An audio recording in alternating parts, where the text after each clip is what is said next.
The Cutlass foodie के नाम से जानी जाने वाली famous food blogger Natasha Diddee का निधन हो गया है। बीते रविवार को महाराष्ट्र के पुणे में नताशा ने आखिरी सांस ली। उनके पति ने एक इंस्टाग्राम पोस्ट के जरिए इस दुखद खबर की जानकारी दी है। नताशा की मौत का कारण फिलहाल सामने नहीं आया है। हालांकि अपने कुछ पुराने इंटरव्यू में नताशा ने बताया था कि वो डंपिंग सिंड्रोम से जूझ रही हैं और उन्हें पिछले कुछ समय से उल्टी, मतली, थकान, कमजोरी और चक्कर आने जैसी समस्याओं का सामना करना पड़ रहा है। ऐसे में इन कारणों को ही नताशा की मौत से जोड़कर देखा जा रहा है। नमस्कार दोस्तों, मैं हूं समर।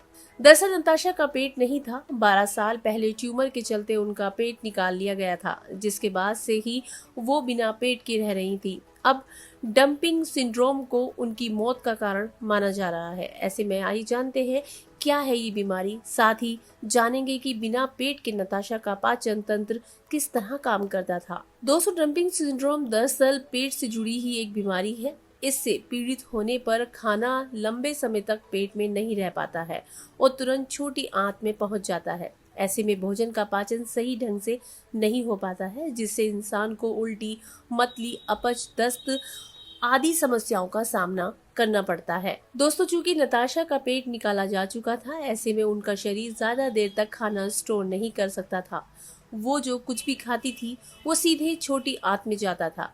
इसके चलते उन्हें अक्सर कई दिक्कतें आती थी, जिसमें डंपिंग सिंड्रोम भी शामिल है। हमारे पेट में विटामिन बी बनता है। ऐसे में नताशा का नियमित तौर पर इसके इंजेक्शन लेने पड़ते थे। वो थोड़ी मात्रा में भी मीठे का सेवन नहीं कर सकती थी। शुगर डंपिंग सिंड्रोम की स्थिति को अधिक गंभीर बना देती है। ऐसे में थोड़ी मात्रा में भी मीठा खाने से नताशा के बेहोश होने की आशंका रहती थी।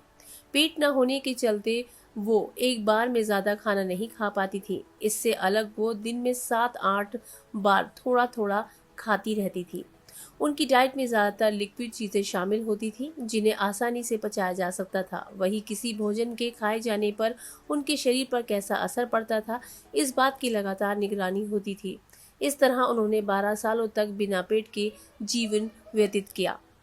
शेफ और फूड ब्लॉगर होने के साथ साथ नताशा कुछ होटलों में कंसल्टेंट के तौर पर भी काम किया करती थी। साथ ही उन्होंने फॉरसम नामक एक किताब भी लिखी है। तो दोस्तों, उम्मीद करते हैं ये इन्फॉर्मेटिव वीडियो आपको बेहद पसंद आई होगी, क्योंकि आपको भी पता चल गया होगा कि डंपिंग सिंड्रोम की समस्या कितनी खतरनाक हो सकती है। इसमें छोटी आंत के जरिए खाने को पचाया जाता है, लेकिन आप अगर अपना पाचन तंत्र को दुरुस्त रखें तो आप इस बीमारी से निजात पा सकते हैं। बस आप हमारी बताई हुई इन जानकारियों को ज़रूर अपने उन दोस्तों को साझा करें जिनको पाचन संबंधी समस्याएं हैं। शुक्रिया।